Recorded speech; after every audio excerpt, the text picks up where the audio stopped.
Hi guys, and welcome back to my channel. If you're new here, hi, I'm Sonia. So today I am actually going to do a in-person, face, whatever you want to call it, video. I haven't done this in a long time, so bear with me if this doesn't turn out very good. Also bear with me that my space isn't really like photo, like, what do you call it? Like pretty. But this is my office, this is my space, I share it with my kids, and it's just how it is. So today I wanted to tell you guys the 5 more tips that I learned while using my planner with ADHD, and I wanted to share these with you guys in case this might help you as well. If it doesn't, that's okay.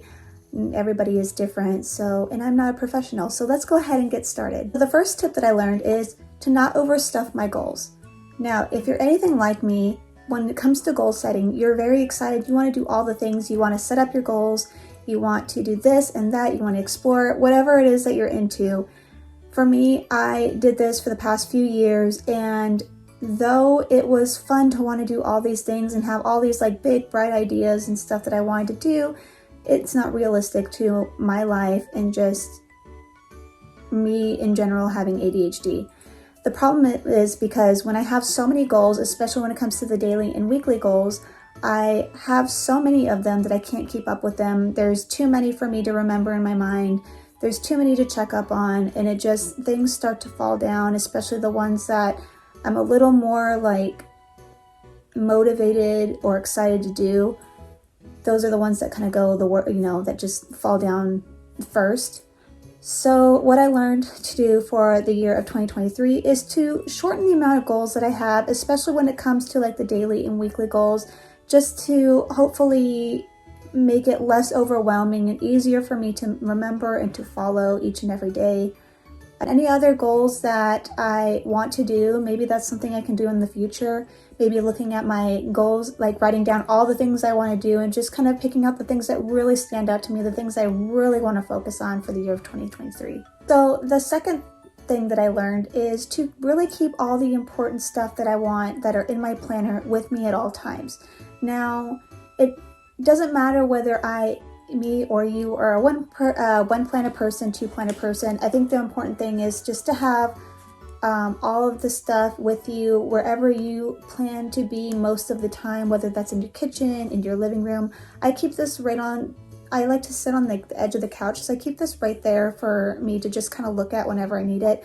I have my schedule, my daily, my meal plan, my like notes, just anything that I need to refer back to constantly with me at all times. And if you need to bring it into the car, bring it into the car, but just to know that all that stuff is with you and you don't have to worry about like, going to another room to look for it, or going into like your car, if you keep it in your car, to look for it.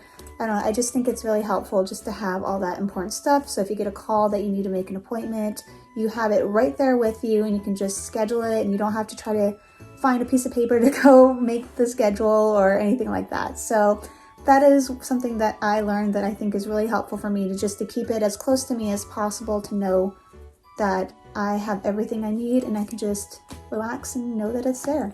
So the third thing is, which kind of goes with it, is to keep all the planners that you need where you need them. So for example, I have a budget planner this year and I'm going digital next year, so it's not really going to pertain to me that much next year. But anyways, I have one this year, and I do keep it in my office by my computer, so that way anytime I need to do budget related stuff, it's right there. So that way I can look through it and, adjust my budget, do whatever I need to do with that. The other thing is, for next year, I'm actually going to have a language planner. And if you didn't see my 2023 planner lineup, I will link it up above. Hopefully I'll do it this time. I know I'm terrible about it. I'm sorry. But I have a language planner, so I plan to keep this in my car because that is where I plan to practice languages. I do sit in car line for my daughter, and I figured that's a good time for me to just sit there and practice learning languages, and just keeping it there so that way I'm not, racing into the car because, I'm running late and being like, oh shoot, I forgot my language planner, now I can't practice. So I am going to keep this in my car where it's nice and safe, and I have all the materials. I actually have a pouch that I'm going to attach to this, so that way I have all the pens and markers and whatever else I need to practice learning my languages. So the fourth thing is setting an alarm with a snooze, which to me is very important when I need to remind myself to add anything that was in my phone calendar to my main planner. So if you're anything like me, I don't like to take my planner into like doctor's offices and stuff, especially now that I'm in an A5. I just feel like I'm maybe it's just my personality, but I feel awkward taking my planner out when somebody's giving me an appointment, especially like I'm very like in and out, and I know that they're kind of busy and they want to be in and out. So for me, it's just better just to pull out my phone and then put the appointment down. But the thing that the issue I run into is to remember to put that appointment actually into my planner, because if it's outside, it's out of mind. And so I need to either put a reminder on my phone to, like a couple days ahead, like, oh, you have an appointment, and also on the day, like, oh, you have an appointment this day. Or I need to set an alarm, pick a specific day that I can constantly like refer back to for appointments, like say maybe the day that I set up my planner for the next week, and just have that alarm to remind myself that I need to transfer my appointments to my planner. And the reason why I say snooze is important, because so many times it is easy for me, and I know other people that, that are friends with ADHD, it's so easy to have the alarm hit, hold on because I'm hyper focusing or I'm doing something else and I'm not going to get to it right now, and then just forgetting all about it that it ever existed. So I think having either multiple alarms or just putting it on snooze would be helpful for me to remind myself that I need to switch any type of information from my phone to my planner. And this can also go for any type of notes that I write down, any type of emails, like whatever that usually is in my phone, because I am on the go a lot. There are things that I have to put on my phone. So this is just a way for me to make sure that nothing is slipping through the cracks as much as possible. So the fifth and final thing that I feel is helpful for my ADHD, and that I learned with having ADHD, especially looking at my 2023 lineup, is to have a space where I can scribble any type of thoughts, anything that goes in my head, any big, bright ideas, anything like that into my planner. Now, if you're not familiar and you haven't seen my video on the planners that I am using, or the planners I plan on using for 2023, I am using the Magic of I.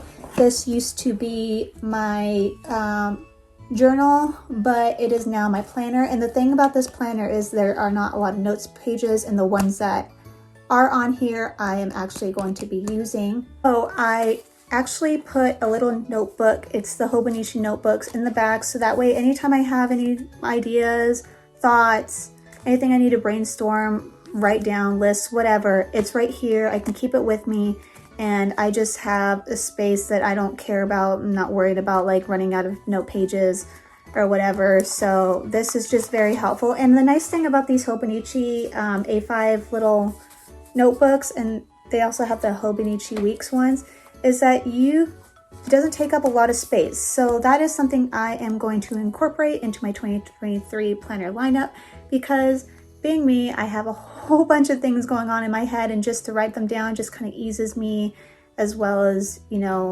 helps me keep in mind of the stuff that I tend to forget, like any ideas, whether it's for videos or names or whatever. So yeah. Alright guys, that's it for this video. Tell me in the comments down below. I want to know, what planner tips do you guys have coming into the 2023 new year while having ADHD? I'm also actually wanting to hear people who don't have ADHD, like what planner tips do you have for us for 2023? So let me know in the comments down below. Like this video if you really enjoyed it. Subscribe if you have been watching my videos and that you enjoy my videos. And I hope you guys have a good holiday season. I'll talk to you in another video. Bye.